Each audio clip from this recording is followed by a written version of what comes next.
to Aspire. I'm Greg Hex, CEO of Chapman Hex. We're delighted you join us this morning. We hope to finish our presentation that we started a few weeks ago or about a month ago. Our whole objective here was just to talk about selling your company and some of the options. We see a great deal of baby boomers that are in the market today that are trying to figure out what they want to do, how they want to sell, what their options are, people that are holding companies. You know, I always give our wealth management guys a hard time that it's all their fault that we can't sell companies because nobody can get any yield. If people could get yield on their money afterwards, we could get companies sold. So I always blame them, it's their fault. But what we're finding is there are a lot of baby boomers, as I mentioned, that are sitting on companies that are aging, that are trying to figure out what their options are and how do they deal with this. The estimates that we've heard is there's $3 trillion worth of wealth that's going to transfer here in the next, I'm going to say, 15 to 20 years. I think most of us in this room that are in the financial world or working in companies are going to be involved in this process somehow, either very deeply or in some fashion. At Chapman Hex, since we're not only a CPA firm, but I laugh and tell people we're not your father's CPA and we're recovering CPAs, okay? We have a full investment banking group. That is a whole separate language that speaks in a different format than the typical CPA firm. We also have a very active wealth management group for our clients who've had liquidity events. Consequently, we're helping companies work through the whole life cycle of how do I sell, what do I do, how do I structure the transaction, what kind of transaction do I want to do, where do I find the capital. Hence, that's how we ended up with this session going on, was trying to share some of that information. You have a USB laying there in front of you that has a number of different things on it with regard to the firm, some information about Chapman Hex, some information on our panelists this morning, and all the different slides that are being presented here at Aspire, and basically from the last session also. One other thing that you'll notice is that we're videoing these sessions, and we did it last time. It came out pretty well, except for the moderator. It sounded kind of dumb at times, you know. But we're going to work on that. He can improve. Okay? I told them that my debate coach and speech teacher would have failed me after the last event, so we'll work on that. We are pleased that you're here. It is a new, location for us. For a number of years, we've done Aspire at Glen Eagles. This brings us closer into the city, well, hopefully a little bit closer, a little bit more convenient location for everyone. So let us know. We'd like to have your input. If you have ideas, thoughts, topics, things like that you want to hear about, that we are going to come up with some tax planning information here in the next month or so, as well as some other topics. One of the things that's really hot in the market that's been going around is what do you do with your employees and all the social media? What do you do with all the communication with texting and tracking that? These lawyers want us to be able to produce all this stuff, if we get into litigation. So we know that we have to figure out how to track those things and deal with that and manage that process. It's one of the topics we're going to talk about. It's kind of new, it's different. So if you think of things like that that are out there you'd like to hear about, I'm sure we can find someone to speak on it and talk about it. One of the things with regard to the video that we've done is we have actually captured that and put it on our website. We even broke it down into a section about ESOPs, a section about dealing with private equity, so that you can go to the video vault on our website and look at just the piece that maybe you have an interest in and not have to listen to the whole video. So we dissected it in different subject matter for you. So if you're interested, that's out there. If you know of people that are interested in that topic, feel free to send to our website. We do have a new website. Again, if you've got comments, suggestions, hopefully all the links are now working. As you well know, that is a work in progress. I don't think it ever stops. So we are putting a lot of effort and time and money into making sure that works and is a valuable tool, not just something to look at, and it's got valuable information. So again, thanks for coming. Those are some quick updates.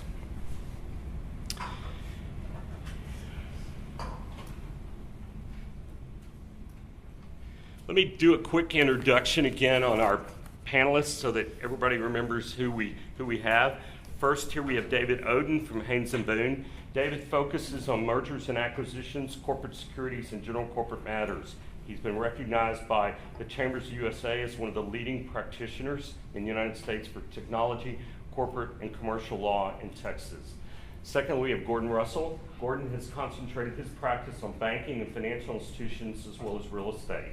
He has special expertise in commercial lending, real estate development, and finance, especially in restaurant real estate and global trade. Gordon maintains a regular general business practice, including corporate partnership and general counsel matters. Next, we have Jules Brenner. Jules is with Strasburger & Price. He represents privately held oil and gas exploration, production, and oilfield service companies. He advises his exploration and production clients in the acquisition and divestiture of working, leasehold, royalty, and mineral interest, and producing and non-producing properties, as well as lease negotiations, corporate mergers and acquisitions, private placements of debt and equity, and also negotiating and drafting key transactional and corporate documents, including drilling agreements and participation agreements. And last, but certainly not least, is our favorite tax person and the best accountant in the world, Nancy Schultz. Nancy is head of our tax group at Chapman Hicks. She and I have worked together for soon be 23 years, or we are 23 years. She's a very patient woman. She's put up with me. Next to Kimberly, she's the one person that stood around me for many, many years and has really helped us develop the firm. Nancy lives, of course, in Dallas. She is the shareholder in charge of tax at Chapman Hicks and also our president. She has a full service process in the tax department. She began her career in 1982 with Main Herdman in Midland and joined Chapman Hicks in 1992. Nancy's emphasis is in tax planning, consulting, and as well as oversight for corporate individual income tax prep for federal and state. In Nancy's spare time, she enjoys volunteering for various organizations, spending time with her two grandsons. Nancy basically spends her time helping our corporate clients work through their planning process. So if you ever need to talk to somebody who can tell you the tax law without using tax code, Nancy's one of the few people who can do that. I laugh, she speaks tax English. And that's important because most of us don't understand tax. So we appreciate all of you taking your time this morning to join us. All right, let's jump in this morning. As I mentioned, we talked about ESOPs last time with the employee stock ownership plan. We talked about what's a management buyout and where the manager group finances the purchase and how that's structured. And we talked about the private equity partner and what kind of position they take and how that works. Any follow-up questions to any of those areas that anybody would like to ask before we jump into the actual sale of the company? Okay. So we're going to talk a little bit here today in the first topic about when you have a sale transaction and what happens and how that process works. One of the first things I want to talk a little bit about is valuations. What you guys are seeing in the valuation space, how you see values going, what the owner's expectations are versus the buyer, how that all works. We always know there's a difference there. Tell me a little bit about what you're seeing in the market today and how that's working. And I know it's different by industry also, the different multiples, that kind of stuff. So jump in and tell us a little bit about your thoughts. David? Greg, I will. Thank you. I would say, I think we sort of alluded to this at the last meeting, but the private equity market, or the M&A market, whatever you want to call it, is cyclical like all markets. And there is times where the market kind of is in a declining mode, and then sometimes it comes to almost a complete stop. And there are times when it's an expanding mode. And right now, I would say, generally speaking, I don't like the economy. I don't think the economy is doing very well. But right now, the private equity market is chugging along and getting gradually better. Now, what do I mean by gradually better? Two things are happening that are fueling the private equity world. One is that valuations are generally increasing. They're certainly not going down. So we're in a positive trend, I think, and I'm speaking generally across all industries. And the second thing that's happening is that banks, now that they have survived the economic meltdown of a few years ago, are starting to lend a little bit more aggressively than they did, say, 3 or 4 years ago.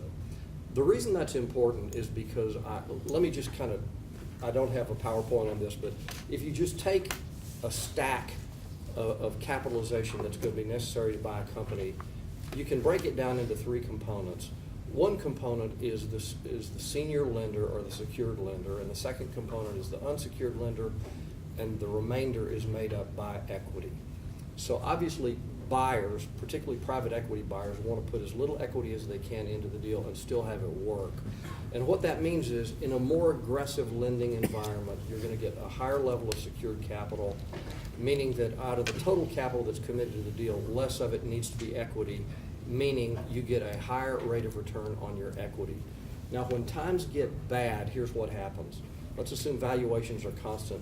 Suddenly, banks start lending less. And then if you've got a company with this valuation and the senior lender is lending less, it has to either come from the subordinated lender or it has to come from the equity. And typically it comes from the equity, meaning the new buyers have to put up more money. I know this is getting long-winded, but I'm going to make a point here, Greg. New buyers have to put more money, which means, and particularly this is true in the private equity world, their return on capital goes down.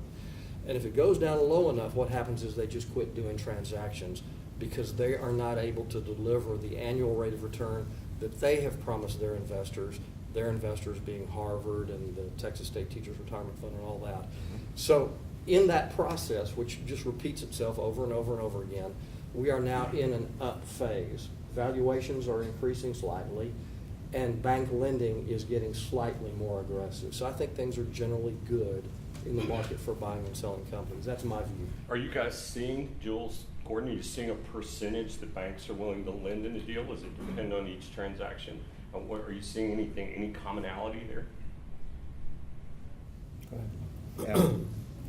What we're seeing, Greg, is that there's such competition among the lenders that the competition is not only price but terms, and we're seeing more aggressive behavior about guarantees in particular, and the next round of problems on the lender side is going to be limited recourse guarantees. We saw that in the CMBS world with all the 10-year debt that's now about to mature in a wave, and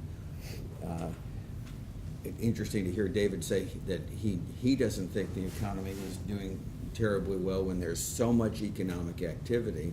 So what I think what David is also saying is that structurally it may become a problem, and a problem where, as David describes it, senior debt is rising, equity is contracting, and have the lenders in here lending not just at very low rates but on more borrower favorable terms.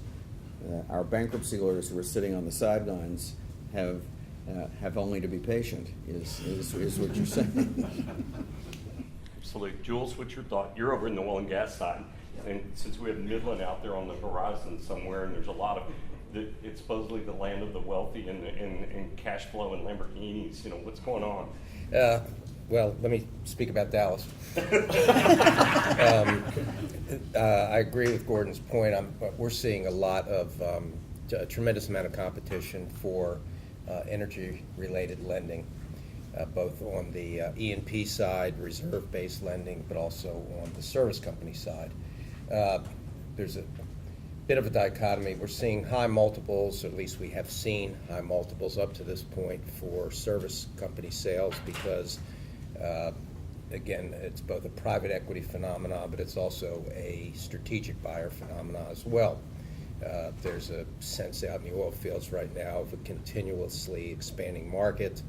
I don't think anybody's completely distraught about this drop in prices. I think it's understood that it's sort of on a constant southwest to northeast trend with dips. This is just going to be another dip that will, in retrospect, just be a typical historical dip. It's a buying opportunity for those with cash, and so there's ample opportunity to put leverage on a deal. A lot of banks have started up and or have come into the market during this boom phase in energy. The talent pool, and it's similar to what's happened with law firms, I might add, by the way, as well. We've seen tremendous number of law firms all over the country, of course, wanting to come to Texas. So there's been a diffusion of human capital in many respects, but because of the gross number of lenders that are out there. Price competition is huge. Margins have been cut. On the margins, lending standards have been reduced to some extent. But the money's there because it's got to be put to work. In some cases, the private equity guys have stepped in as almost in a lender or almost in a mezzanine type of positioning. So I don't think we're going to. So one, I don't think the flow of money is going to stop in particularly in that industry.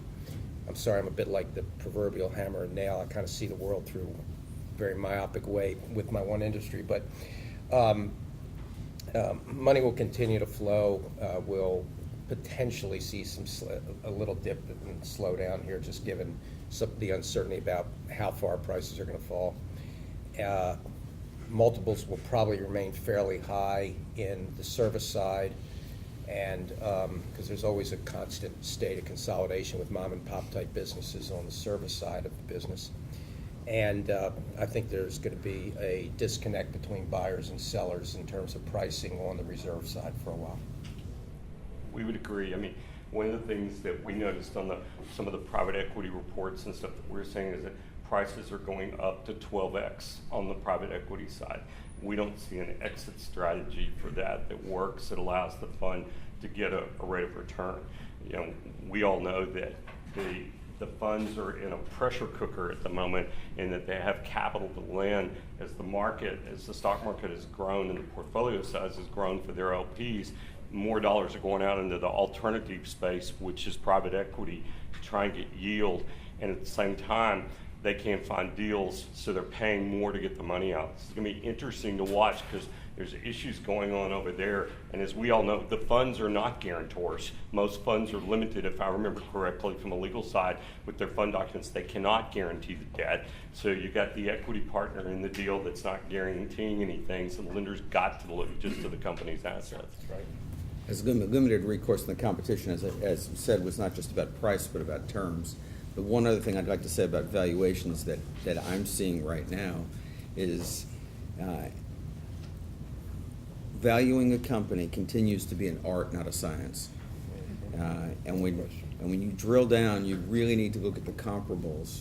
And often, where you have comparables and then industry standards in doing valuations, you got to look at all the comparables, because in driving the valuations, and certainly with very large companies doing the valuations, the protocols they're required to use have weighting and a required number of comparables that are not comparable.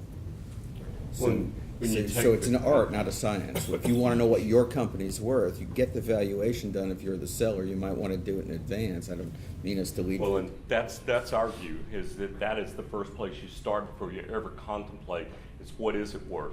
And in fact, you're going to all see some information coming out from our investment banking group in the next few weeks, that if you have a company that's around a $3 million EBITDA or above, we'll give you a quick view of what the value is, just to try and help people understand where am I.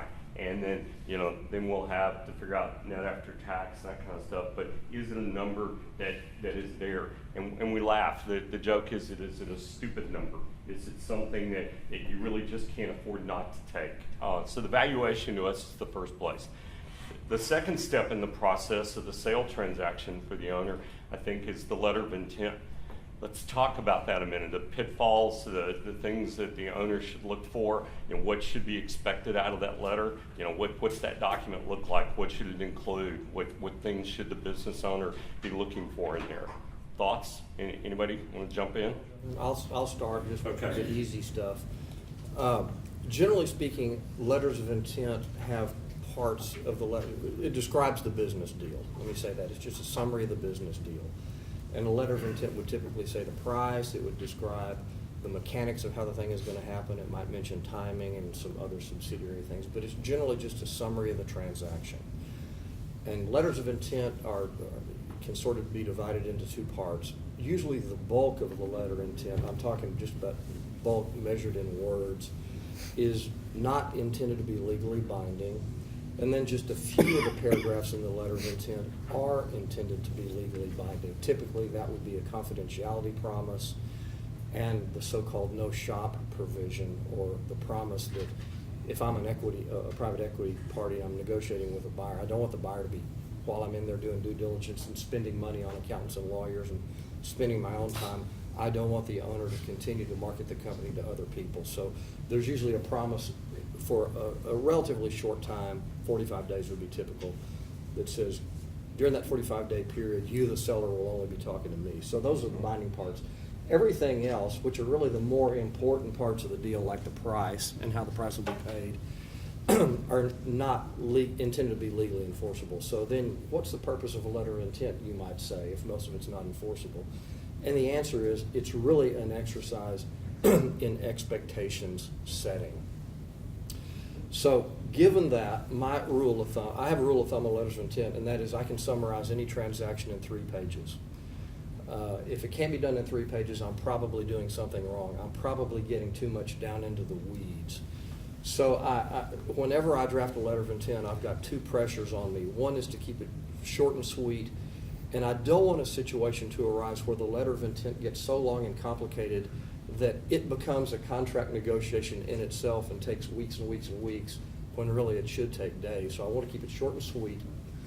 On the other hand, I want to make sure that every point that I think and that my client thinks could kill the transaction is addressed, because I don't want a situation to arise where we're in a month into this thing and suddenly one side says, well, I want X, and the other side says, man, you should have brought that up before. I'm not interested. Right. So that's kind of the tension that I think a lawyer's typically in. That's kind of all I got on that. Gordon, Jules, what's your thoughts? I share a lot of similar thoughts as David just articulated. I tend to look at the letter of intent in a couple of different ways.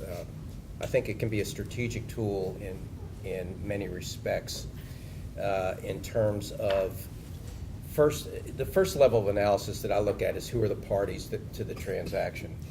If they're sophisticated parties, experienced buyers or sellers as the case may be, then the letter of intent can be fairly terse and can be done fairly quickly, simply because those are repeat players in the market. They're going to generally be represented by highly competent professionals in the market. There's a high expectation that nothing in the transactional documents will be that out of market that you can't pull them back in. So in a sophisticated transaction, you can get a letter of intent done extremely quickly and get on with it. The key provision, as David said, is simply from the buyer's perspective, getting the assets off the market for a period of time in order to conduct due diligence. If the parties are less sophisticated, particularly if the seller is not a repeat player in the market, and this is a first or second transaction, it's the first time they've sold their business, they've perhaps are not represented by counsel or investment bankers or CPAs that are deal savvy and that themselves work through a constant flow of transactions, but it's a business where again, it's family owned or founder owned. It's a first time sale. You're going to have very, very nervous sellers, and you're going to and there's a good chance that they'll be represented by professionals that are not quite as experienced potentially as the buyer's professionals are. In those cases, I tend to try to negotiate a little more deeply into the letter of intent, because, to David's point, there's a very high probability in those type of situations that you're going to come to a point in the transaction. The transaction is going to be nervous enough for the seller to start with, and by going a little bit more deeply into some of the key provisions that that will wind up in the definitive agreement, you're going to be able to try to flesh those out a little bit more, discuss them a little bit more, and get the seller a little more comfortable early on in the game, so that as you are spending money on your professionals, you're getting deeper into the game, that all of a sudden it's all to managing expectations, but you got to figure out what the expectations that need to be managed are. Jules, could I jump in and just spend a moment on something that you raised? The audience might think it's a minor point, but I think it's pretty important, and that is the nervous seller that you described and his inexperienced at M&A transactions, his nervous lawyer. And what Right. a lot of times, if I have a third party on the scene, like an investment banker or some trusted advisor in some role, I will turn to that guy and say, please help the seller get a different lawyer for this transaction. Please, I'm begging you. Because the nervous, inexperienced lawyer, who the seller has hired because he has a relationship with him and he thinks he is cheaper on an hourly basis, that guy ends up costing the transaction an absolute fortune for two reasons. Number one, he doesn't know what he's doing. And because he or she doesn't know what he's doing, think of your own business. A key piece of wisdom that you all have in connection with your own business or your own professional practice is this. You've never thought about it, but it's true. You know what's important and you know what's not important. And that is very, very valuable. A bad lawyer on the other side of the table who's nervous doesn't know what's important and what's not important, and they're impossible to deal with. They're terrified of making any concession at all because they don't know what's important. They end up making the transaction last 3 times longer than it should, and it costs twice as much. So, I have just a. And let me make one other comment too. By the way, if you do have questions, feel free to raise your hand as we go along today. You're not going to interrupt. That's part of the deal, is to have some back and forth if you want. Go ahead. I interrupted you. So these guys are talking best practices and are way down the road. I want to start at the beginning, a little simpler, and then wind up here, because what David's talking about is both important and sophisticated and very dangerous for a buyer in suggesting to a seller that his trusted advisor who helped him get the business to where it is may not be the right lawyer for this definitive transaction, to use a word we'll come back to in just a moment. Greg or David or Jules properly said, a letter of intent is intended to be non-binding. So let's talk about the history of the law in the United States and in Texas. Let's talk about Texaco versus Pennzoil. We got a letter of intent, right? And it's enforced by a court as a contract. Okay, so the fact that you call it letter of intent doesn't make it a letter of intent. 2 things. One, you need to say it's not binding, as David very accurately said. I sort of skipped over that. You're absolutely right. Except for lay that out. And the other part, because I can't help myself, is any client who's going to sign documents, no matter how much confidence they have in their lawyer, the most dangerous clients to me are the folks I've represented for decades. You draft this? Yes, great, I'm signing it. Not so quickly. Read it. So letter of intent, read the tense of the verbs. That's the learning of Texaco versus Pennzoil. We would agree in the definitive documents, not we have agreed. Letter of intent becomes a contract. The only other thing I would add to the excellent input from Jules and David here is that one of the things I try to get accomplished in a letter of intent is, and you'll hear me later talk about not letting the financial engineering outrun the law with very sophisticated clients. We're doing this. Stop. That's illegal.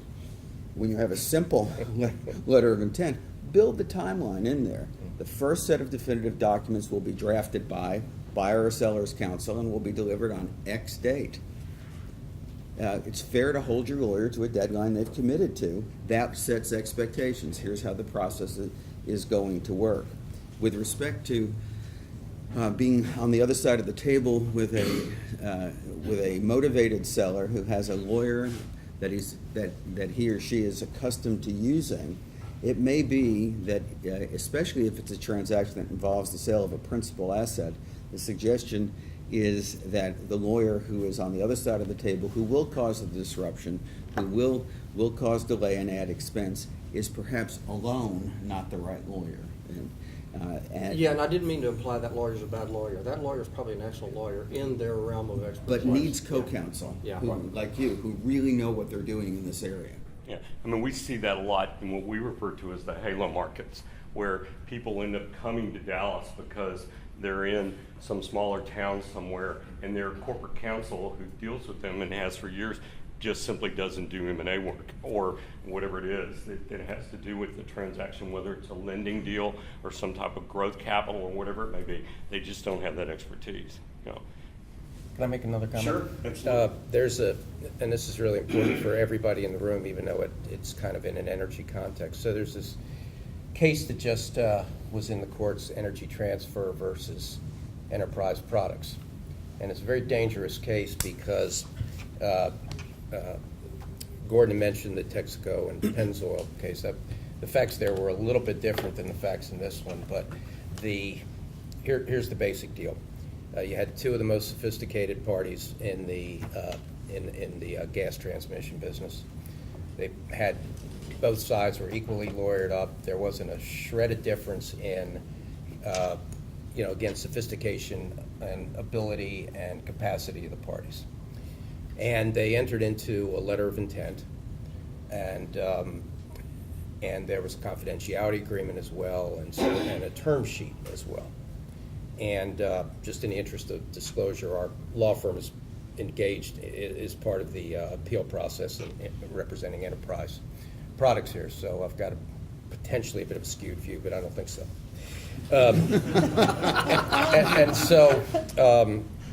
So basically, and you're always your good lawyer. You should always think that.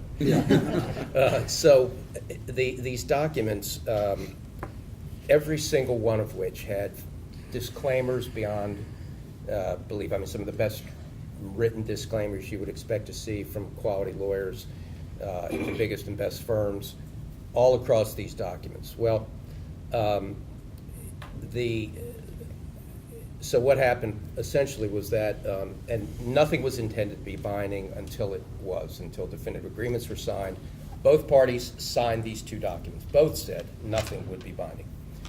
And so the parties go out and they're starting to, go out in the world and try to, let people know, hey, we're partnering up with this guy. We're going to be partners with these people on these pipelines. We're going to build these pipelines, et cetera, et cetera. Well, but nothing's binding. It said you can walk away any time. And I'm sure you're beginning to see, this is going to apply to every potential business transaction in the state of Texas. And so, long story short, Enterprise goes and makes a deal with a third party, and Energy Transfer Partners says, wait a minute, you jilted me at the altar. We were common law married. And long story short, the jury agreed at trial, and Energy Transfer Partners had sued for $900 and some million. It was basically $1 billion request and demand, and the trial judge reduced it to something like $530 some million or 60, I forget which. But the point is that it was absolutely intended to be non-binding. The parties didn't act in any way uniquely different than any other parties to any other transactions in any other industry would act during that period of time pre-signing of definitive agreements. And now the case is going on to appeal. So it's one worth watching for everybody, because again, this doesn't have anything to do with oil and gas per se. This is strictly a business transaction of two people entering into a non-binding letter of intent, and the court finding that a partnership was created and therefore damages were created by virtue of one party walking away from the common law marriage. Tell me about timing. I mean, we touched on this just a little bit. What can someone's expectations from, let's say we've got the LOI negotiated, we're ready to move forward. Let's talk about the steps and timing. We move into due diligence. What should people expect? What do you guys normally think of as timing there? And then from there, what's the process to closing? Gordon? I mean, they're all over the board. Every one of them's different. I know that. No deal moves any faster than the slowest person involved. That you and I have had that joke many a time on the phone. Yes. Absolutely. It depends.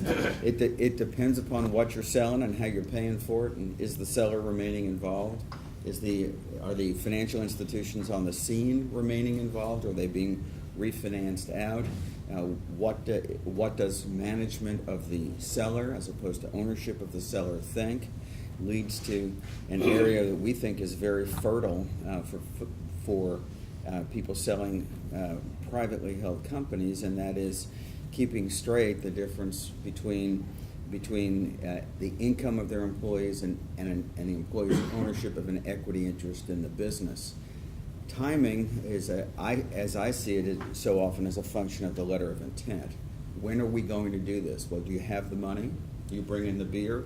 We'll close next week. Oh, you're waiting on seeing the financials. When are they going to be ready? That's one of my, financials are not an art form. There may be a little more flex in there. Valuations are clearly an art form, because if you go from, once you've looked at the comparables, now what are the industry multiples? So we have two things that are uncertain. In terms of timing, it's whatever the parties agree to that's realistic. That's, I think, some of the advisor function. Are these deadlines realistic? Then if we're dealing with institutional financing, that in my experience more often drives the real world closing date. Yeah, I agree with all that, Gordon. I was just thinking as you were talking, some of the things, if it's just an absolutely clean deal and the money's there and there's no regulatory authority that you have to go get approval of, you could do a deal in 3 weeks or 30 days or something like that. Right. What tends to make things take longer is, well, let's just take, sometimes deals are set up that are contingent upon the happening of certain events that may not happen immediately, and Gordon referred to one. The buyer may say, we want you to finish your audit, and then we want to look at your audit. And that's in a third party's hands, and that may take some time. Or they may say, we want to see how this lawsuit works out before we buy your company. Or it may be that there's a regulated industry. For example, if you buy a bank, and Richard Ramey and I were talking about this morning, the feds in Washington for bank approvals take a notoriously long time to get that done. Even if the parties are eager to merge, the federal government is only going to move as fast as it wants to. Or maybe you need federal communications commission approval if you're buying a radio or television station, and on and on. So third-party approvals can slow the process down. And even if they are not government approvals, it can slow the process down. I worked on a deal last year that was 2 movie theater chains that were merging. And it was structured in a way so that we, the buyer, had to go out and get the approval of all the landlords for the target's movie theaters. You would think that would be simple, but it took a lifetime to get it done because there were too many movie theaters and blah, blah, blah. Anyway, so I guess that's a long way of saying it just depends on the transaction. Well, and that rolls us into, where's our tech guy? Something popped. When you're talking about that rolls us into due diligence. Talk about that, what people's expectations can be, what they should expect to be asked for, what's fair game, how do you control the I'm going to call it the confidentiality of that information. Talk about some of those issues, because I know that those are areas where people begin to get a little nervous again with, well, I'm going to show, and of course on the flip side is not telling somebody the whole story and then it comes back and there's an issue. Jules? Sure. So normally buyers will have their own due diligence checklist, which they will send a seller requesting all kinds of information. Generally speaking, you would see a confidentiality agreement already in place prior to the commencement of diligence. That would either be as part of the letter of intent or a separate document that was entered into even prior to the letter of intent. So again, depending on the nature of the parties, the response to the due diligence checklists is either, why in the world do they need that, the hell with it, or sure, no problem. And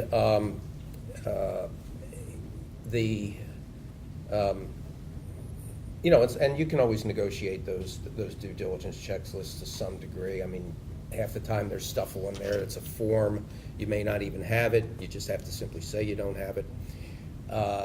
Don't you think a lot of this is back to some of you guys' comments about preparing the client for what's coming? Sure. Yeah. I'm going to call it setting expectations. Yeah.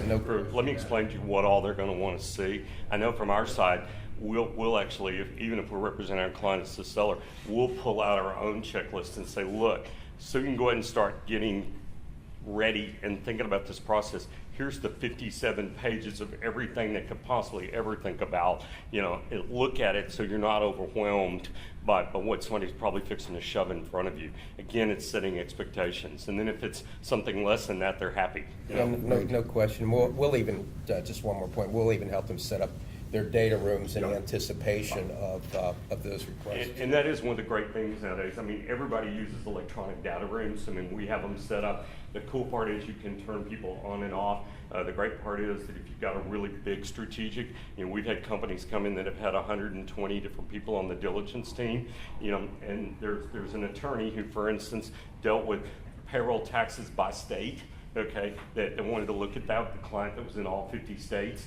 And, so issues like that arise, and you'll find them. Gordon, you were going to say something?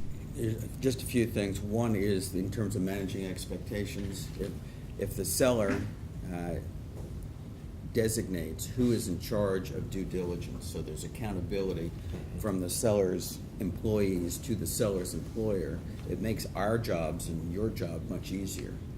The second thing I want to say is way down the road, which is in the world that we live in 21st century America, we can start planning for the risk of litigation right now. So the electronically stored information that becomes the subject of disputes and litigation includes the electronic vault where the data is, and that can be remarkably revealing about what did you put in it and who had access to it. And what didn't you put in there? What didn't, well, yes, then, absolutely, and when. And when. And when. Absolutely. When was that audit finished, okay? Yeah. Why was it not in the vault at a certain point in time when Right. the contract was executing or closing occurred? So in building a timeline for a transaction, if you ever need to do that, the vault is critical. Now let's roll to something else here and Hey, talk. Greg, Yeah. I just want to throw out one thought that I had that I want to get out there, because it's a sensitive part of due diligence that sort of comes up frequently. Again, it's sort of based upon what type of business is being purchased, but customer contact is a real sensitive area, just as you can imagine. And so from the seller side, the seller would prefer that none of his customers be contacted, and the buyer, of course, wants to contact all the customers. So that's an area that can sort of be managed, and the way I've seen it managed is to limit the contact to a specified set of the business's customers, maybe the top 10 largest customers, or something like that, so that there's not just this random blanket phone calling of your customers. And then I've also seen it managed by putting it sort of at the back end of the due diligence timeline, and even further managed by saying that sometimes the seller wanted to be on the telephone at the same time as the buyer was contacting the customer. So those are some random thoughts, but that customer contact area is frequently pretty sensitive. That draws a lot of banks. Yes? Along those lines, what do you advise a seller to tell those customers? I mean, if the deal says you get to talk to my 10 biggest customers, those are undoubtedly the most important things.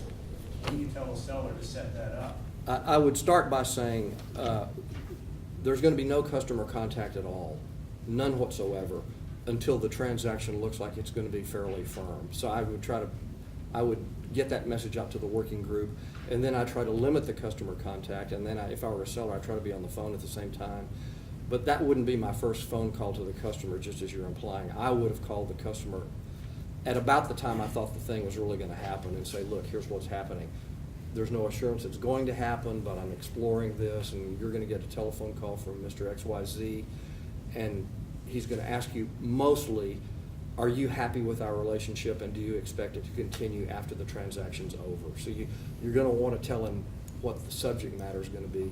And I'm not on those phone calls, but that's sort of the general plan. Ernie, you have a question? Jurisdiction. How do you guys deal usually with, different state buying, a company from a different state, or an international buyer buying the U.S.? I know they usually have some issues as far as which law governs what, or if it comes to a head, how we do arbitration, this and that. How do you guys usually come up with address that, I guess? How do we fight Texas, the Pennzoil case? The protocol, assuming you're going to use arbitration, is to choose New York or Delaware law, and then to remember to specify the number of arbitrators and venue. In international transactions, sometimes that works. That's the best domestic answer. That's the best NAFTA answer. On an international basis, sometimes it's the International Chamber of Commerce in Paris. But the idea is to find consensus and to build it up from the bottom. Where are the assets, and where's the financing coming from?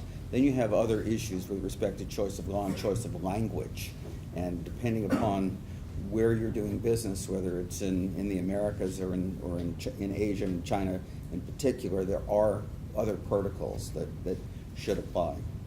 For a plain vanilla deal that is not an international one, generally the buyer's going to want to pick the venue and state law that's applicable of his own state. I mean, so Texas is one that we frequently use, and Texas has got perfectly fine laws. I was joking about Pennzoil a little while ago. Pennzoil is probably now 20 years old, but really hurt the reputation of Texas across the country. And a lot of lawyers outside of Texas do not want to come to Texas to have a dispute. It's all because of Pennzoil. Yeah, I hear from even private equity firms today, they laugh and they go, we don't have boots. We're not going to look good in front of the judge in Texas. We're not from there, and we don't have boots, and so we're not coming to your court. Yeah. And we hear that all the time from So people. usually the compromise is Delaware. Yeah. And Delaware's an interesting state. Delaware's a small state that doesn't have much going for it. But long time ago. Well, compared to the country, Texas. Yeah. Yeah. But they sort of made a policy decision that they were going to set their laws and their taxation, state taxation, in a way so that they would become the premier state of incorporation in the United States, and they have. It's worked for them. But for commercial law, it's often substantively New York if it's not Delaware, and that's a viable choice. But if we begin from where the assets are and where the dispute's likely to be, and I'm trying to answer the question about the international analysis domestically, David's correct. If everybody's in Texas, it shouldn't be a problem. If there are folks outside Texas, then where are they? Where are the assets? Good, Jules. Yeah, just real quickly, I mean, in the normal case, it's going to be the buyer suing the seller. And so, depending upon which side you're representing, is the buyer, as Gordon alluded to, is likely going to dictate the result. The buyer's assuming, the buyer's going to be paying cash for the transaction, and like most sellers, all the sellers want is their money and no post-closing liability or risk. And so it's always going to be a question of what are you suing on? You're suing on failure to disclose something, or you made a representation or warranty that doesn't prove to be true, or it turns out to be not materially true. So the buyer's going to dictate the result in most cases. And as a seller, you just generally don't have a lot of leverage when it comes to negotiating. Jules, that's a point that might be worth sort of slowing down on. Why would it, what you said is absolutely true. The buyer generally sues the seller. Right. Why would that be?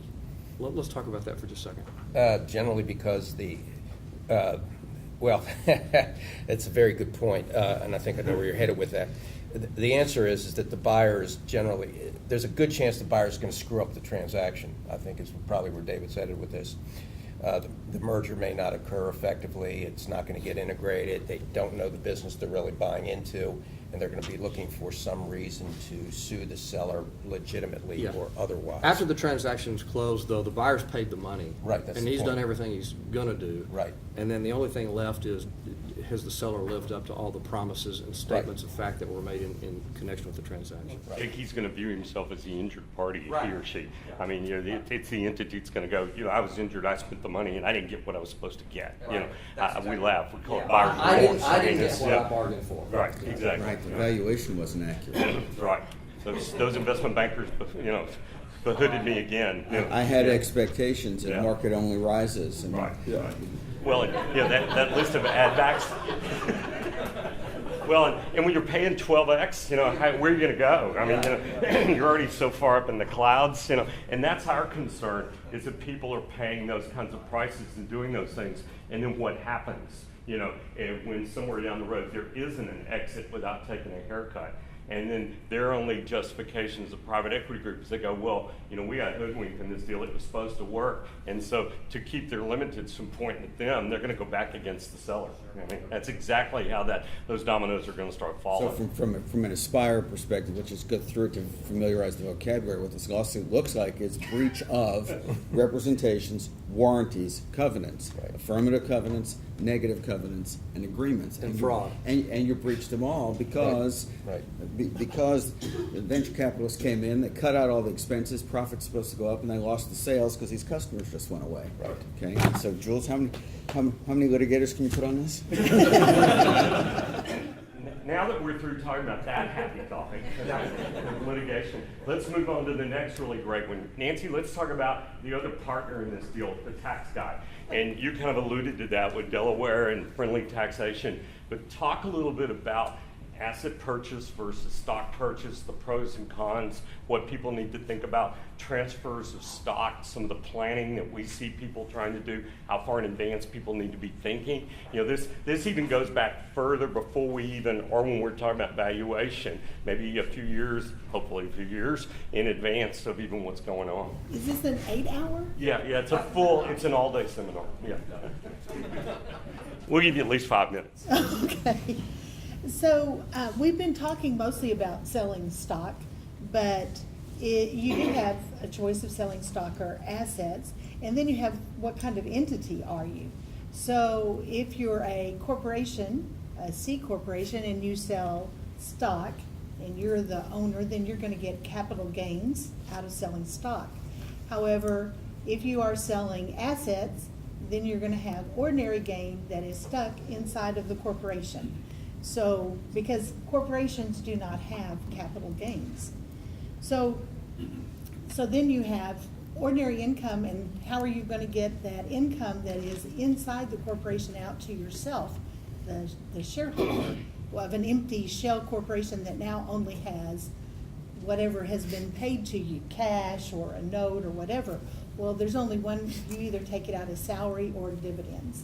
So if you take it out as salary, then the corporation gets the deduction. It's paid, it has income from the sale, and then it has a deduction for salary. If you take it out as dividends, and of course the salary is ordinary income to you. If you take it out as dividends, the corporation has to pay income, ordinary, on the sales transaction. It gets no deduction for your dividends, but then the dividends are capital gains to you. Does that make sense to everyone? Okay, all right. So that's what happens if you sell assets in a C corporation. In an S corporation, it's a little different because all of the assets flow through, it's a pass-through entity for S corps and partnerships. So it's a flow-through entity going straight to the owners. So when you sell assets, whatever the sales price gets allocated to each different asset. So if you're selling inventory, it's ordinary. If you're selling fixed assets, then you're going to have some recapture of depreciation. You're going to have some capital from the unrecaptured. Other capital assets will be capital, and the buyer and the seller have to agree on that. Of course, there's never any difference on how you agree on what value of each asset. So, so that was really fast through that. But the real thing you need to think of if you're thinking about selling your company is what do you do at least a year in advance, and that is you get your estate plan taken care of.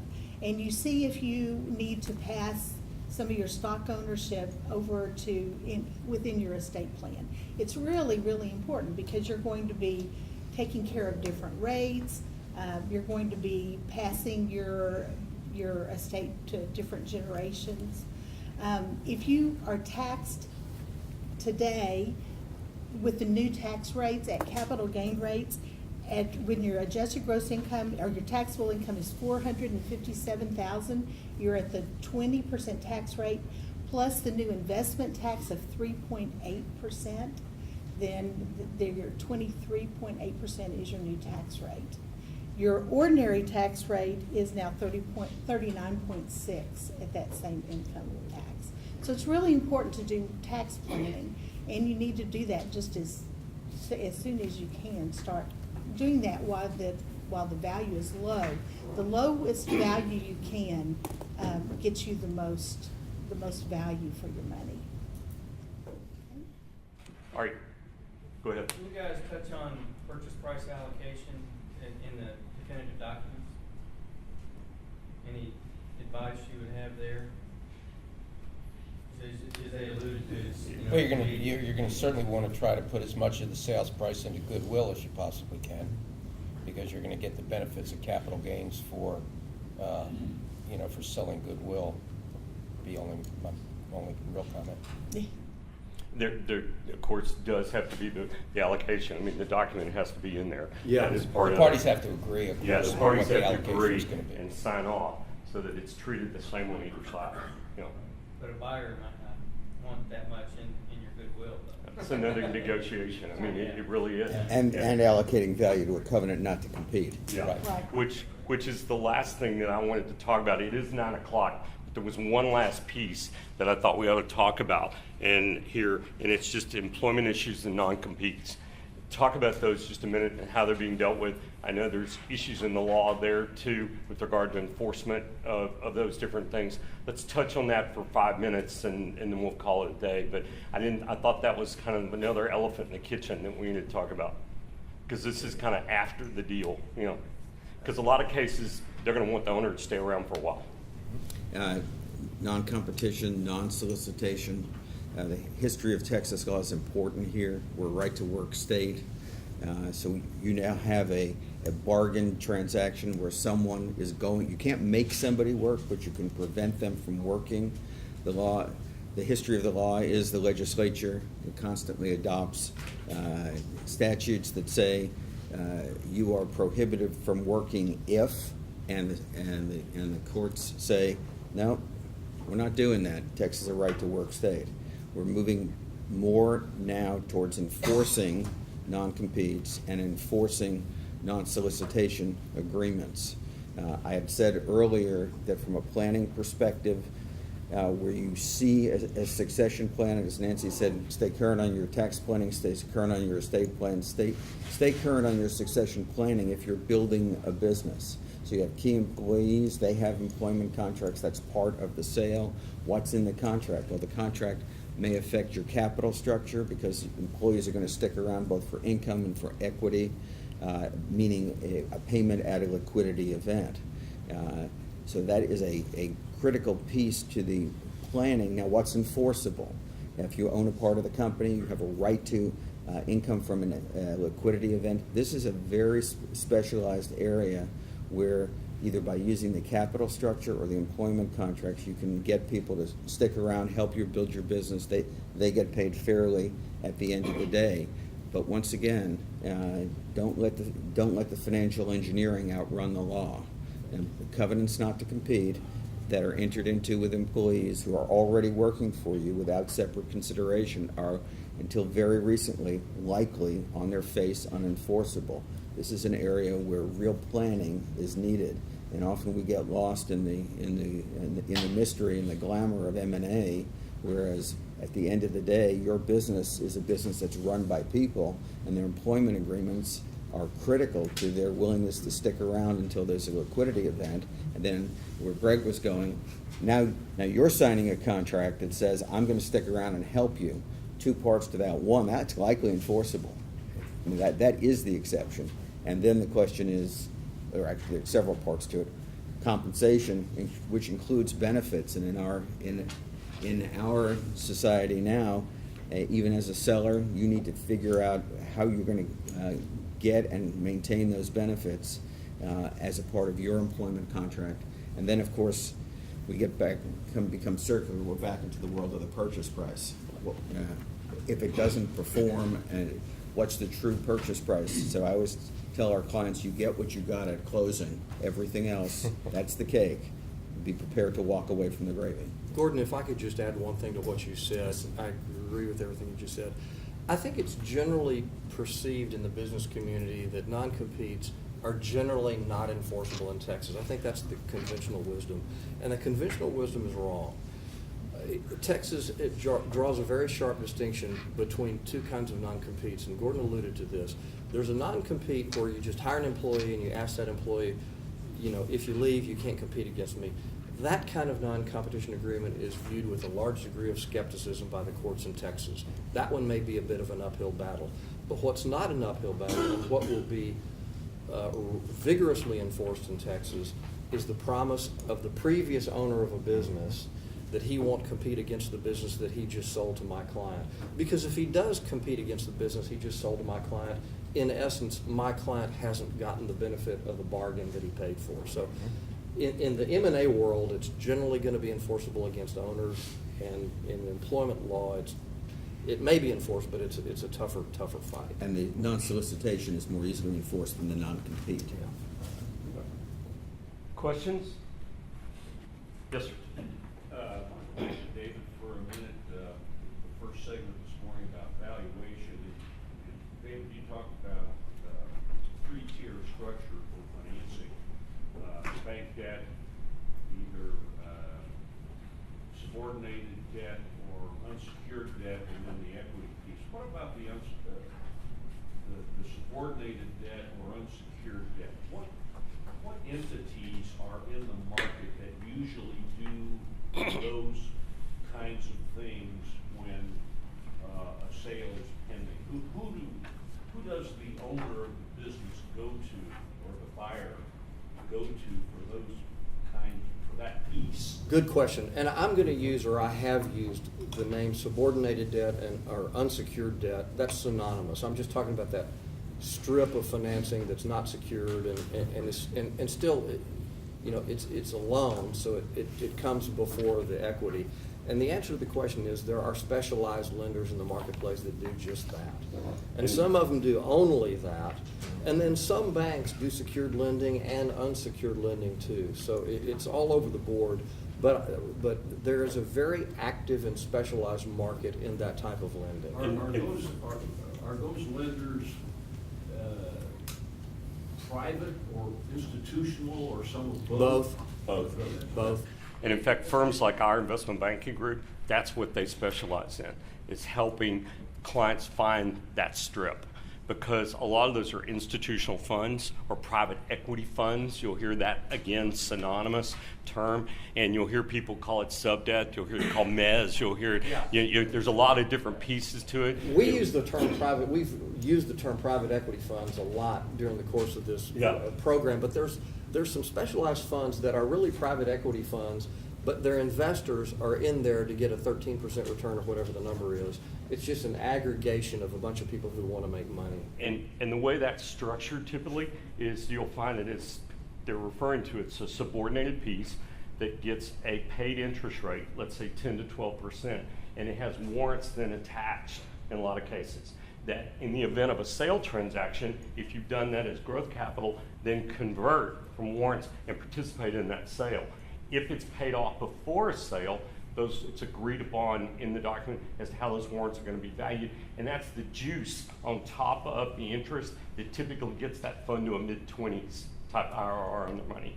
Okay, and that's how that. And when you'll hear us talk about the cap stack is the senior, the subordinated, the mezz, the preferred, the common. It's all those pieces there. And as David mentioned, under private equity, there are minority private equity groups, there are majority, there are sub-debt people, there are mezz people, there are bridge people. There are all these different folks underneath there for instance, in our world, there's 25,000 institutional funds that we deal with in the U.S. today. And when we look across that horizon of people, some of those are industry specific, some of them are transactional specific, some, they're all over. Some of them will only want to deal with jewels and oil and gas or oilfield services or tech or whatever it is. And that's separate then from venture, Somebody asked me this morning about venture, and I told them, I said, we don't deal with venture because that truly is startup early stage capital in our definition, where private equity is the company that's already operating and it's got an EBITDA number and is moving and growing. The easy answer to your question is that you may not know these people, but your investment banker or one of your advisors will know these people. Yeah. Yeah. So you tell your client, when it comes to those questions, not to worry, we'll just start dialing for dollars. Pretty much it. But you can also tell them, based on your numbers, here's what you're going to have to give up. Here's how that transaction might look structured. Here's what you might look like after. Tell me how much money you need from them, and I'll tell you what your post-closing balance sheet's going to look like and how much of the company you're going to continue to own at that point on a fully diluted basis. Phil, I think what you tell them is, thank you, I'm an expert, someone who knows when to call an expert. You're not dialing for the dollars. Your client's hiring an investment banker who will know not just to dial for dollars generally, but specifically industry targeted in this kind of structure, the non-senior secured debt, not the working capital, but just this mezz piece. They'll know where that industry exists and it's organized. And expensive. And expensive. And one other comment that was mentioned, there are a number of lenders out there today that you'll also hear the term ABL with asset-based lenders. A lot of the ABL pieces now look like a subordinated debt piece. Some of them have almost an airball or an unsecured piece, okay? And they look a lot. In fact, because of banks being competitive and moving into some of that space, they've squeezed the mezz guys now to where it's hard to find a market for them. They're having a hard time finding a place to go. Any other question? We appreciate you staying with us today. A couple of things as we wind up, just housekeeping issues. There are parking stickers out front. They'll validate that for you. If you would like CPE credit, if you'll sign up out front, you'll get appropriate CPE credit as CPAs if you're needing that and you're wanting that time. We're glad to do that. There are actually some other alternatives we didn't get to today in this discussion. We may come back in the spring and do another one of these sessions and just talk about some of the other things with estate planning and the transfer of assets and some of those things as other options outside of a sale, ESOP, those things. If you have any questions, any comments, any suggestions, please let us know, or please reach out to these gentlemen who were, wonderful enough to give us a couple of different mornings of their time. So we appreciate it. Thank you so much, and have a great week.